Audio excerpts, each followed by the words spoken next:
The world seemed to be spiraling into madness. It was 1940, shortly after the Second World War began, and the German forces were advancing relentlessly through Europe.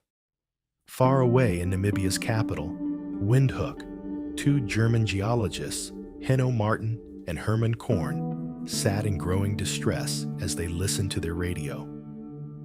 The war's reach extended even to their remote corner of Africa. Germans were being detained in internment camps on suspicion of being Nazis, and they knew it was only a matter of time before they too were taken. One evening, as they sat on their porch pondering their fate, the two men shared their concerns. They were scientists, uninterested in war, and the thought of being imprisoned simply for their nationality was unbearable. You know, we once joked about hiding in the desert if a war ever broke out. Henno turned to him, surprised. It was true. They had mentioned it in passing, not thinking it would ever come to this. But could they really pull it off? The war might drag on for years. What about Otto? Henno asked, glancing at their loyal dog. Herman smiled as Otto wagged his tail enthusiastically. We'll take him, of course. He's part of the team. Otto had always accompanied them on their geological expeditions into the desert. This time would be no different. Resolutely, they decided to act. The Namib Desert, with its vast expanse and hidden canyons, would become their refuge. They would rely on the wilderness to keep them safe until the war ended. Within 4 days, they had gathered everything they could possibly need. They packed essential supplies, dried and canned food, tea, coffee, sugar, and jam. Alongside these basics, they included a few indulgences: chocolate and brandy, cooking gear, sleeping bags, a tarpaulin, clothing, sewing materials, and a first aid kit were carefully added. For the truck, they packed fuel, tools, and spare parts. Above all else, they brought their radio and their guns. The radio, powered by the truck's battery, would keep them informed about the war's progress and let them know when it was safe to return. Their guns, though not ideal for hunting, as rifles had been confiscated, were critical for survival, as their food supplies would need to be supplemented by hunting. Once the truck was loaded, they set off, choosing a route that would be difficult to trace. Few people knew the Namib Desert as intimately as they did. Their destination was a secluded canyon deep in the wilderness. The Namib Desert stretches along Namibia's western coastline, a stark and unforgiving landscape. Its northern coast, the Skeleton Coast, earned its name from the countless shipwrecks that left survivors stranded with no food or water, condemned to perish under the harsh desert sun. In some parts of the desert, towering dunes shimmer in hues of rust and orange, beautiful but inhospitable. However, there are other areas where rocky terrain and deep canyons offer precious waterholes. These rare spots of life were their best chance for survival. Driving along treacherous paths, Henno and Herman reached the top of the Kisib Canyon. From their vantage point, they gazed upon a harsh and dramatic landscape of jagged rocks, sheer cliffs, and deep gorges. Far below, the canyon's sandy floor stretched out like an alien world. They won't find us here, Herman said with quiet conviction. It was comforting to feel safe at last, though the desolation around them was also daunting. This was a land of extreme isolation, where even the hardiest creatures struggled to endure. How would they fare in such an unforgiving wilderness? It was too late to retreat. Leaving their truck parked atop the cliffs, Henno and Herman descended into the canyon, following a zebra trail in search of water and a safe place to live. The riverbed they encountered was dry, the result of a rainless year, but they were relieved to find several water holes. To their surprise and delight, one of the pools held carp, plump and lively. Using his hands, Herman cornered and caught one in the muddy water. It was their first catch, and they wasted no time lighting a fire to cook and savor it. As they explored deeper into the canyon, they stumbled upon an overhanging rock that formed a natural shelter. It provided enough protection to serve as a makeshift home. Over the next 2 days, they ferried supplies from their truck to the cave and made it as comfortable as possible. To ensure their truck wouldn't be spotted, they carefully concealed it beneath an overhanging cliff. Despite their efforts, hunger gnawed at them. Their limited rations, consisting of a daily breakfast of flour mixed with water and a spoonful of jam, were insufficient. Desperation pushed them to seek additional food sources. Fishing, which had seemed promising, turned out to be more difficult than expected. The initial stroke of luck with the carp was not repeated, and their handmade wire hooks yielded only frogs. With growling stomachs, they decided to hunt. On their way into the canyon, they had noticed tracks left by wild cattle, a bull, a cow, and a calf. To their delight, they soon came across the bull grazing on the canyon floor. The challenge was how to approach it without startling it. I'll circle back with Otto and the shotgun to drive him toward you. You take the pistol and get ready. The plan seemed sound. Henno moved cautiously, making sure not to alarm the massive animal. But as he inched closer, the bull caught his scent and charged. Reacting quickly, Henno fired the shotgun directly at its face, but the pellets barely slowed it down. At the last moment, Henno scrambled onto a rocky ledge, narrowly avoiding being gored. Herman, seeing the danger, took his chance and fired his pistol. The shot struck the bull behind the ear, and it collapsed, but only momentarily. As Herman and Henno approached, the bull sprang up again. Otto, excited but unprepared for the bull's ferocity, attacked its nose. The bull tossed its head, flinging Otto aside. Herman fired again, hitting the bull behind the ear once more. The creature dropped, but rose again, weaker this time, yet still defiant. Out of bullets and shaken by the ordeal, the two men retreated. We'll need more ammunition and supplies. We'll have to camp here until we deal with him. They returned to their cave for ropes, knives, and their sleeping bags. Back at the site, they tried once more to finish the bull. Despite firing 2 more bullets, they couldn't locate its heart amidst its enormous frame. Their inexperience in slaughtering such a large animal left them frustrated and ashamed. Finally, they devised a plan. They secured a rope around the bull's horns and tied it to a tree, immobilizing it. With heavy hearts, they ended the bull's life by slitting its throat. The ordeal left them shaken but relieved. That night, they feasted on fresh meat, the first real meal in days. The next challenge was preserving the rest of the carcass in the unforgiving desert heat. They painstakingly carved the animal into strips, drying some to make biltong and smoking the rest over a low fire. It was a trial and error process, but eventually they succeeded. For many days to follow, their meals consisted entirely of wild bull. Breakfast, lunch, and dinner. Survival in the desert was proving to be a brutal, relentless test of their resolve.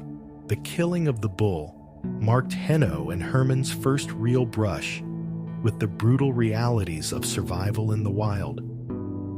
Hunting turned out to be a cruel and exhausting endeavor, far removed from any romantic notions they might have held. They soon discovered that their limited resources left no room for mercy.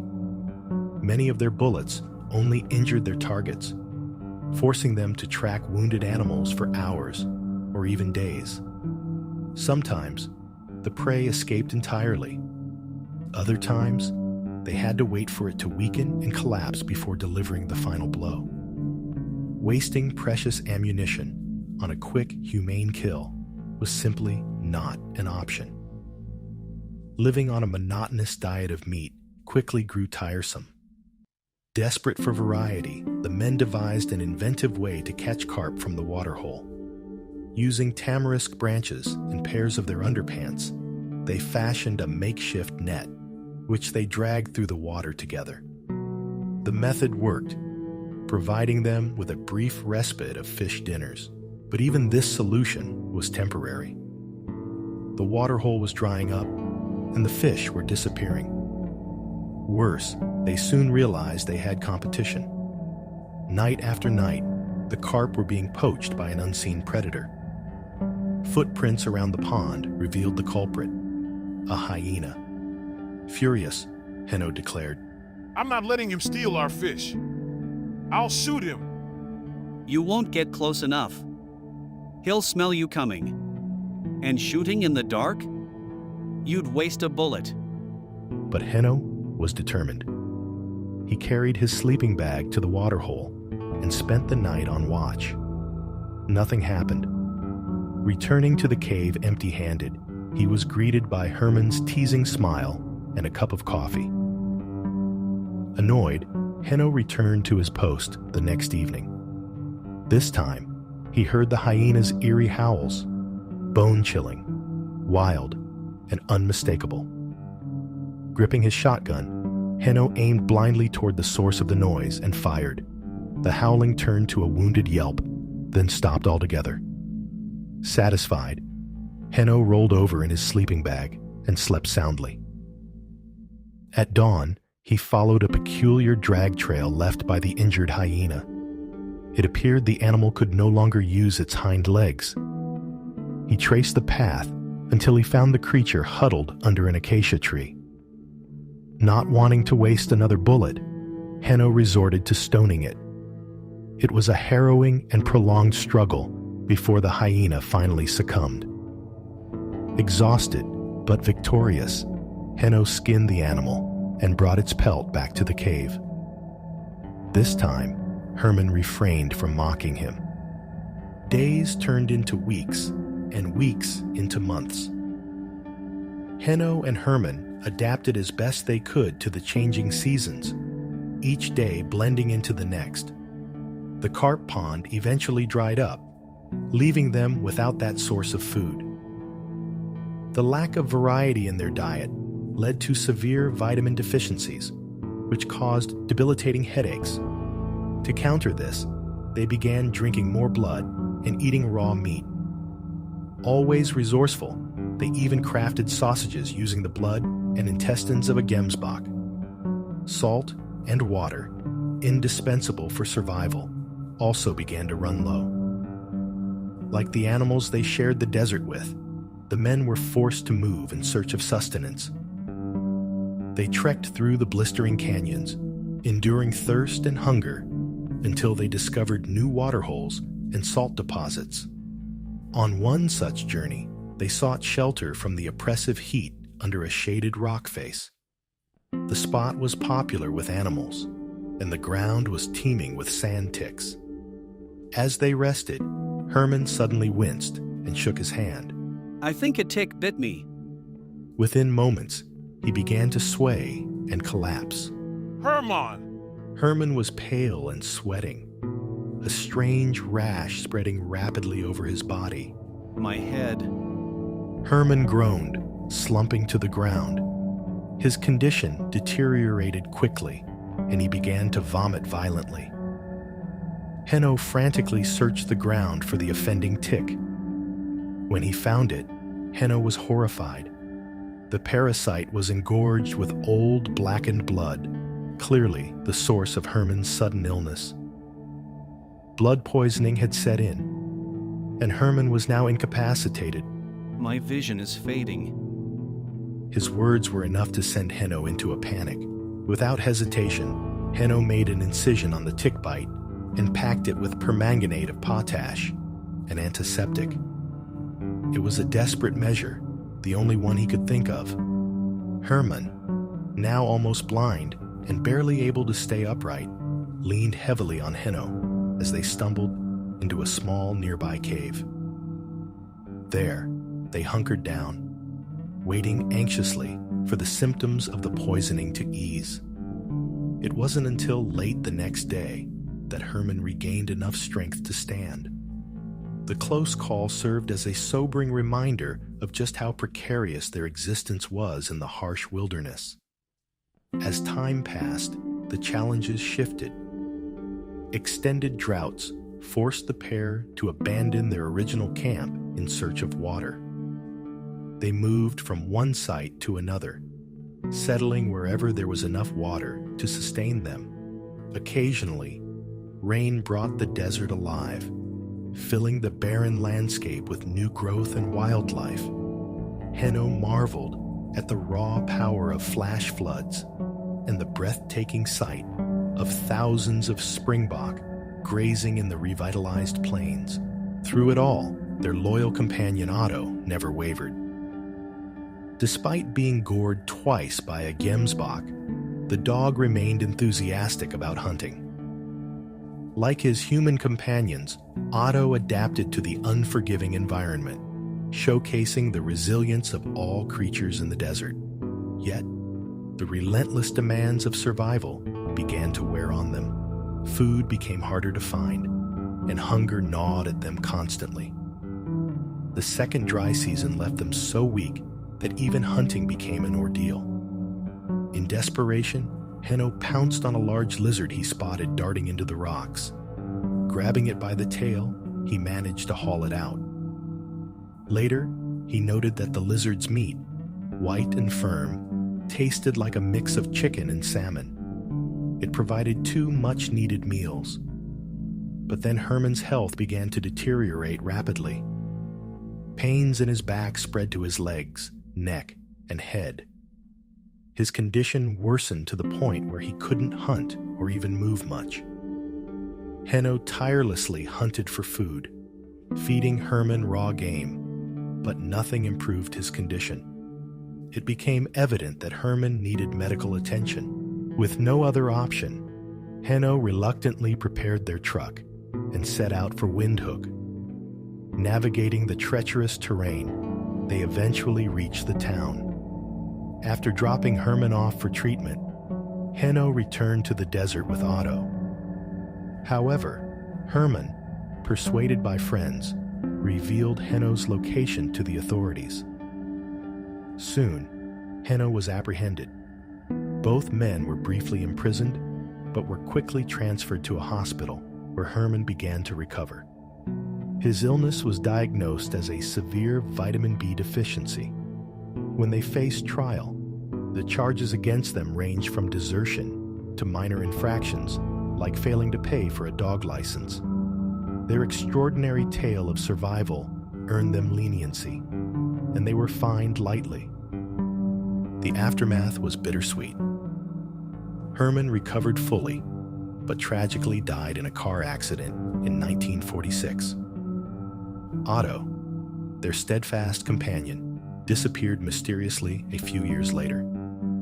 Henno Martin, however, remained in Namibia, where he wrote The Sheltering Desert, chronicling their extraordinary 2.5-year struggle for survival. If you enjoyed this story, please give this video a like and subscribe to my channel for more amazing tales of survival, adventure, and history. Now, I'd love to hear from you. What would you have done differently if you were in their situation? Do you think you could survive in the desert for 2.5 years? Let me know your thoughts in the comments below. Thanks for watching, and I'll see you in the next video.